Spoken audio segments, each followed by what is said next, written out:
Arrêtez de confondre. L'Immaculée Conception n'est pas la naissance de Jésus. C'est la seule façon pour la Vierge Marie d'être la nouvelle Ève. Une question. Dieu pouvait-il habiter dans un temple malsain? C'est pourquoi il fallait la pureté, la nécessité. Regardez la vidéo jusqu'à la fin pour comprendre. On plonge dans l'un des dogmes catholiques les plus connus, et pourtant l'un des plus mal compris, l'Immaculée Conception. Pour beaucoup, c'est une sorte d'énigme biblique. Alors ensemble, on va essayer de démêler tout ça. Alors première question, et c'est la plus importante.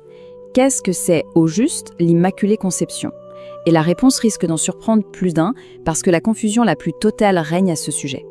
Beaucoup pensent que ça concerne la conception de Jésus. Eh bien, pas du tout. Le dogme ne parle pas de Jésus, mais de sa mère, Marie. Qu'est-ce qu'il dit? Il affirme que dès le tout premier instant de son existence dans le ventre de sa propre mère, Sainte Anne, Marie a été préservée du péché originel. C'est une grâce unique, exceptionnelle. Et c'est là que ça devient vraiment intéressant, parce que cette doctrine, elle est hyper controversée. En dehors de l'Église catholique, la plupart des autres chrétiens la rejettent. Et la raison principale, c'est qu'elle ne semble pas être directement dans la Bible. Les objections sont assez claires en fait. D'abord, l'expression « Immaculée Conception », on ne la trouve nulle part dans la Bible. Ensuite, aucun verset ne dit noir sur blanc « Marie a été conçue sans péché ». Et surtout, il y a cette phrase de saint Paul qui semble tout clore. Tous ont péché. Est-ce que ce tous n'inclut pas Marie? C'est le nœud du problème. Et voici notre énigme.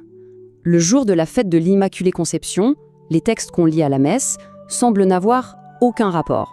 On nous parle d'Adam et Ève, de l'Annonciation, de l'Église, mais quel est le lien avec la conception de Marie? C'est un peu déroutant. C'est là que notre petite enquête commence, parce que ces textes, qui n'ont l'air de rien, ce sont en fait des indices. Et une fois qu'on les assemble, la logique profonde de la doctrine se révèle. Premier indice, on remonte tout au début de la Bible, juste après le péché originel. Dieu parle au serpent. Ce verset qu'on appelle le protévangile, c'est la toute première annonce du salut. Et il parle d'une bataille à venir entre le serpent et une femme. Retenez ça, une femme en totale opposition avec le serpent. Deuxième indice, on fait un bond en avant jusqu'à l'Annonciation. L'ange Gabriel salue Marie. Et là, attention aux détails. Il ne dit pas « Salut Marie ». Il lui donne un titre, un nom, comblé de grâce. C'est un détail absolument crucial, on va y revenir. Et voilà notre troisième indice, un passage de saint Paul qui décrit la vocation de tous les chrétiens, de l'Église entière, être saint et immaculé devant Dieu. Le mot latin pour immaculé, c'est immaculatus. Tiens, ça commence à nous parler, non? Bon, récapitulons. On a 3 indices. Une femme en guerre contre le mal, une salutation unique qui parle d'une plénitude de grâce et un appel à être immaculé.